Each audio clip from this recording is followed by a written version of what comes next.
După cum puteți observa, astăzi nu sunt la mine în studio, avem un decor total neobișnuit, dar ghiși ce?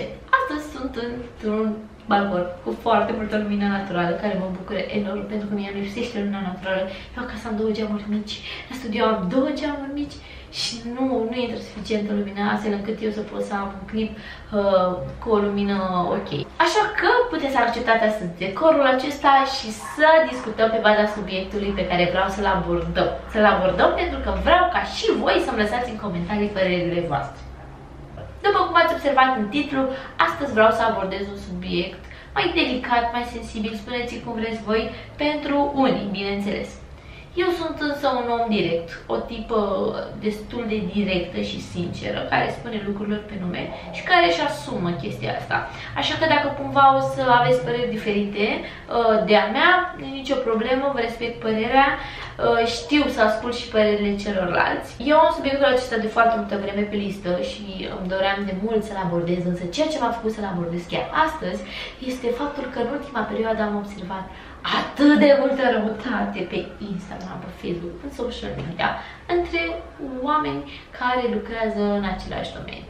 Și uite așa, mi se ridică părul în cap și mi se ridică din nou și se lasă, se ridică. Pentru că e foarte trist, oameni buni, ce se întâmplă. Foarte, foarte trist. Și asta nu se întâmplă numai în domeniul acesta, știu, sunt convinsă că se întâmplă în absolut orice domeniu. Haideți să luăm cu începutul. În primul rând vreau să vă spun părerea mea sinceră și directă despre acest subiect, în ideea de a ajuta oamenii care sunt la început de drum în acest domeniu și pentru a privi altfel lucrurile, dintr-o altă perspectivă. Acum, răutatea asta, din punctul meu de vedere, intervine în primul rând în fiecare orășel așa. Pentru că în fiecare oraș există oameni care machiază, persoane care se ocupă cu machiajul și ghiși ce, toate se cam cunosc între ele. Bun? Bun. Ok. Și acolo pornesc intrigile. Fiecare dintre make-up artiști dorește ca el să fie the best of the best, cei mai buni posibil. Eu sunt cel mai tare. Și de aici pornesc toate răutățile și invidiile. Care este părerea mea despre acest aspect? În primul rând, o să vă zic un lucru care nu este o noutate pentru voi. Băi, este loc sub soare pentru toată lumea. Când eu am apucat de machiat, la mine în oraș era o singură persoană care făcea lucrul acesta. O singură persoană. Și făcea machiaj de ani de zile. Era singura. Și în momentul în care m-am apucat eu, s-a mai apucat încă o tipă.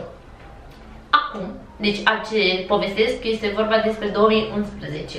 Atunci m-am apucat eu de machiat la modul acela. Am prestat servicii, am primit bani din partea clienților, la modul acesta. Acum, în 2019, după 8 ani de zile, jumătate, hai să nu zic jumătate că exagerez, dar un sfert din oraș se ocupă de machiaj. Ceea ce, ești ce? Este un lucru rău. Bravo lor, frate! Fiecare om este liber să încerce. Fiecare om poate să facă ceea ce îi trece prin cap. De ce o să nu încerce omul să vadă, bă, da, vreau să machez. Am văzut eu că, nu știu, se obțin și bani din asta, mie îmi place să fac chestia asta, pot să-mi fac un business din treaba asta. Care e problema? Fă business-ul. Care e problema? Să spun de ce nu reprezintă un pericol pentru tine. Make-up artistul a apărut peste noapte, cum spunem noi, da? A, s-a apucat și aia de machiat, a, s-a apucat și aia de machiat. Bă, fraților, lasă-i să se apuce. Mie îmi vin foarte multe cliente care îmi spun, Marina, aș fi pasionată și eu, aș vrea să încerc să fac un curs pentru mine, pentru... Și le zic, da, frate, uite, du-te, uite, sunt atâtea cursuri care te pot ajuta să-ți dai seama, bă, îți place ce faci, să faci asta, nu-ți place să faci asta. Fiecare om este liber să încerce. Acum, depinde de fiecare persoană în parte, cât este dispus să investească în el, cât este dispus să învețe, cât se concentrează pe ceea ce are de făcut. Vreau să vă mai spun un lucru. Chiar este nevoie de mai multe persoane într-un oraș care să facă același lucru, care să macheze în cazul de față. Wow! Pe bune, serios. Șoc. Da, haideți să vă zic o chestie. orașele mici nu prea sunt joburi, adică când mă refer la joburi, mă refer la ședințe foto, la chestii de genul acesta, adică pentru care tu să iei bani. Ai făcut machiajul, nu știu, pentru o revistă sau... În orașele mici nu prea sunt, foarte rar se întâmplă lucruri de genul ăsta. De exemplu, în Giurgiu, unde sunt eu, este un oraș mare și nu există joburi de genul acesta. Ei, în schimb, ne bazăm, frate, pe nunți și botezuri. Ca asta facem în weekend cu toții. Sau, mă rog, majoritatea, da? Bun.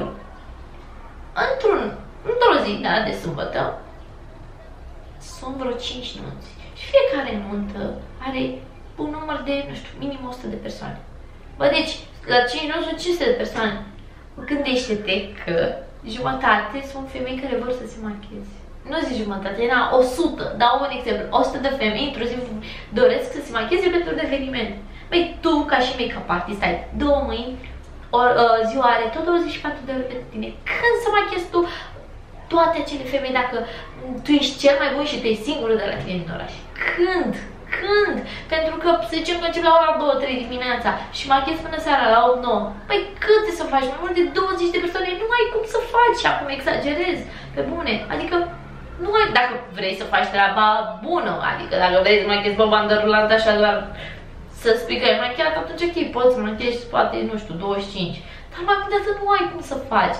Și în cazul acesta chiar este nevoie să fie mai multe persoane. Pe de altă parte, gândiți-vă la faptul că oamenii sunt diferiți și este nevoie să fie mai mult make-up artist și cu stiluri diferite de a machia. Nu știu, poate unul machează mai, nu știu, excentric, altul machează mai natural. Nu știu, fiecare dintre noi avem un stil de a machia și am mai vorbit despre asta în alte clipuri. Și este foarte bine să fie mai mulți ca omul să aibă pe unde să-și aleagă, nu? Să se muleze pe dorințele lui. Înțelegeți ce spun aici? Dacă tu ești suficient de bun, crede-mă că vor veni și clienții, vor veni și banii, vor veni și joburile. Dacă nu e suficient de bun și stai și acumulezi frustrări și bârfești pe X și pe Y, care oamenii își fac treaba și câștigă bani și au cliente, păi în cazul de față, crede-mă că tu de fapt ai o problemă, la tine este problema. Pentru că tu nu trebuie să fii în competiție nici cu X, nici cu Y. Tu trebuie să fii în competiție numai și numai cu tine. Tu trebuie să-ți dorești întotdeauna să devii o variantă mai bună a ta, să evoluezi. Despre asta este vorba. Dacă tu îți vezi de drumul tău și nu stai să te uiți în stânga și dreapta, ce face ăla? Ia, ăla nu machează pe mișto, ia uite cum face aia din... Da, ia uite aia câte cliente au. Nu o să ajungi nicăieri. Tu trebuie, frate, să-ți vezi de drumul tău, să mergi pe drumul tău și să încerci doar să evoluezi. Uită-te în stânga și în dreapta, doar dacă, nu știu, oamenii ăia te inspiră, oamenii ăia te ajută să evoluezi, dar nu să te, nu știu, să acumulezi frustrări, ranchiună, pentru că nu te ajută la absolut nimic. Chiar nu te ajută la absolut nimic.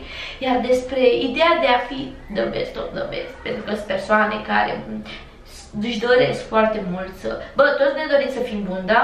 Dar să fim cei mai buni. Dar, cum să zic, noi, nu știu, sunt persoane care ajung la limita aia de, bă, eu sunt cel mai bun, nu mă interesează nimic în jurul meu, eu sunt atât de bun încât cine mai aia? Cine mai aia? Nu. Băi, pentru mine astea sunt niște persoane limitate. Niște persoane care nu vor să evolueze, niște persoane care cred că știu totul, niște persoane care de fapt nu știu nimic. Pentru că, haideți să vă spun ceva, tu, cel care te crezi the best of the best, crede-mă că întotdeauna va exista cineva de la care vei putea învăța lucruri. Și haideți să vă spun încă un lucru, poți învăța lucruri și de la un om mai slab ca tine, un om care nu are experiența ta, un om care nu are pregătirea ta. Pentru că vă pot da din nou un alt exemplu. În urmă cu vreo 4 ani am fost la un curs la Marian Tănase, la Tase, așa îi se spune, care în momentul de față este în Londra, lucrează acolo și am făcut un curs la el și omul acela are ani de experiență și este un super om și știe o grămadă de lucruri. Iar în momentul în care lucram, el am nici mă întrebat ce faci acolo. Eu, în urmă cu vreo 4 ani, luasem corector să deschid sprâncenele. Aveam un model cu părul deschis și cu sprâncene mai închise și așa, nu știu, am crezut eu că trebuie să fac. Dar când a venit și m-a întrebat ce face acolo, eram foarte, nu știu, neîncrezătoare, credeam că nu fac bine și am răspuns așa, păi, știi că îmi dau puțin cu corector, m-am gândit că ar fi ok să-i deschid un pic. S-a uitat așa la mine și a zis, păi, foarte tare, uite, la asta nu m-am gândit. Uite că astăzi am avut ceva de învățat de la tine. Acest exemplu concret în care poți vedea că oameni cu o tonă de experiență pot învăța de la oricine. De la oricine e ceva de învățat, pentru că fiecare dintre noi avem viziuni diferite asupra unui lucru, asupra unui domeniu. Fiecare dintre noi vedem lucrurile într-un alt fel. Și încă o părere sau încă un mod de a lucra poate să însemne încă un plus acolo la ceea ce știi tu. Deci, dacă ești unul dintre aceia care să cred cei mai tari, crede-mă că nu ești de fapt decât un om limitat, care ești, ai multe de învățat și haideți să ne lărgim un pic orizonturile, să nu rămânem doar la ideea de oraș, haideți să nu rămânem doar la ideea de țară. Băi, avem o grămadă de make-up artiști foarte mișto în afară, pe care putem să-i urmărim, de la care putem lua trucuri. Iar domeniul acesta de make-up este într-o continuă schimbare, întotdeauna avem de învățat, întotdeauna apar texturi diferite, întotdeauna avem de învățat. Niciodată nu poți să spui că tu le știi pe toate, serios acum. Tu, ca și make-up artist, chiar poți să colaborezi frumos cu colegii tăi, pentru că acum, să fim sinceri, în fiecare oraș noi ne cunoaștem colegii de brează, știm care cum lucrează, știm exact cum stau lucrurile. Vă dau așa un exemplu din propria mea experiență. În urmă cu un an și jumătate m-am operat și la 2 zile după aveam un machiaj. Aveam 2 programări. Și nu am putut să le urmăresc. Mi-am rugat cu o colegă și m-a ajutat. Pentru că chestia este ceva foarte mișto, să ai o relație ok. Nu știu, nimeni să te pupi în fund acum cu toate colegele tale de brează, ca apoi să vă bârfiți și una pe cealaltă. Dar este ok să îți menții o relație de colegialitate. Și se mai întâmplă încă un lucru. La nivelul clientelor am observat, băi, deci, o clientă merge și se machează la X și cumva îi devine fidelă, un lucru care este absolut minunat. Absolut minunat. Dar cumva, în mintea ei, crede că dacă o divinizează pe X, trebuie să aibă o părere proastă despre tot ceea ce există în jurul ei. Adică alți make-up artiști sunt egal cu zero, X este cea mai bună. Fetelor, să știți că este în regulă, chiar este în regulă, să vă placă mai mulți make-up artiști. Nu există nicio problemă în asta. Și ce mi se pare mie amuzant este că persoanele care de multe ori zic că aia așa nu machează ok, bă, le urmăresc în online, adică stau acolo și văd ce fac zi de zi. Sincer, chiar este în regulă să vă placă mai mulți make-up artiști, noi nu ne supărăm. Cel puțin eu le spun clientelor mele, băi, adică trebuie să vă ridicați mie o statuie, că vai, mie îmi place de tine și mă bucur, suntem aceeași lungime de undă, eu îți cunosc gusturile, ți-ți place de mine, ca om, ca artist, ca ce vrei tu. Dar chiar este în regulă să-ți placă și de altă colegă de-a mea, nu am nicio problemă cu chestia asta. Și nu ar trebui să avem niciunul dintre noi. Și se mai întâmplă încă un lucru pe care pe ăsta chiar nu pot să-l înțeleg. Cum există probleme între make-up artistul care se află în nordul țării și ăla din sudul țării. Care ar fi probabilitatea că ăsta să ia jobul ăluilalt? Și până la urmă, de multe ori, fetelor, să știți că mai este vorba și de baftă, și de noroc, și de oamenii pe care îi întâlnești. Este important să fii și la blocul potrivit, la momentul potrivit, ca să, nu știu, să prinzi un job sau... Adică nu trebuie să te compari cu cineva, tu întotdeauna trebuie să te compari numai cu tine și o să repet chestia asta până să înțelegeți. Asta este părerea mea, nu știu de unde atâta răutate, iar pentru fetele care sunt la început de drum, eu vă recomand să vă vedeți de drumul vostru, să vă atingeți obiectivul pe care vi l-ați spus, să mergeți către țelul vostru și să nu stați să vă uitați în stânga și în dreapta, să vă comparați cu X, cu Y, să aruncați cu venin în X și în Y. Trebuie să vă vedeți de treaba voastră. Este lucrul cel mai recomandat, este, nu știu, calea către succes, dacă vreți. Nu mai stați să vă pierdeți energia cu lucruri inutile și învățați, investiți în voi, lucrați și țineți-vă de treabă. Asta este rețeta în a deveni the best of the best și niciodată să nu vă considerați atotștiutori. Nu. Încă întotdeauna avem de învățat și mai așa vei deveni din ce în ce mai bun. Aceasta este părerea mea. Sunt foarte curioasă să aflu și părerea voastră.